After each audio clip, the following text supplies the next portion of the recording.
Vậy thì các tôi thì xả. À. Hốt cho các tôi thì lỡ. Tôi theo. Bên xua. Họ chua của cái thọ chua có hào lỡ lỡ. Hào ấy các tôi mất thì xong à.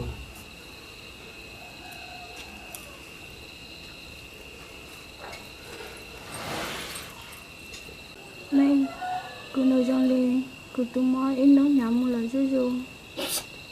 Giờ thì chỉ một trong một, cô tôi cho cái chơi là này, cho cái con, nhỏ chỉ cho cái tôi xé rồi.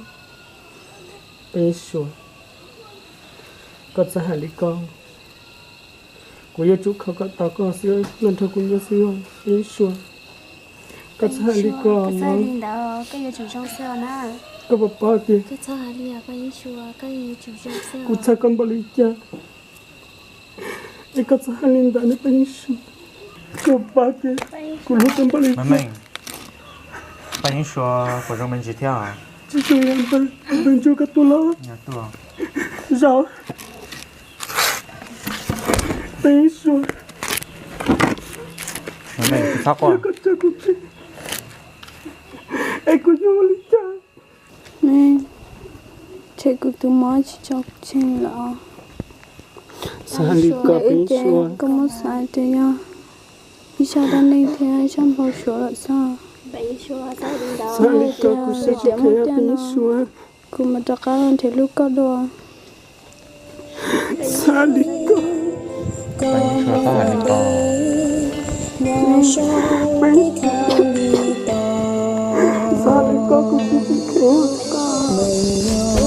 Bên xua. Bên xua. Cô đi cho nó bên xua. Bên xua.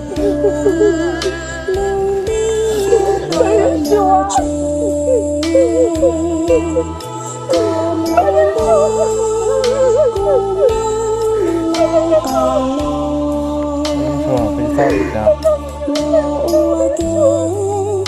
妹妹你看这个谢天不欠妹妹Bên xua.不欠我一想 Bên xua. Bên xua.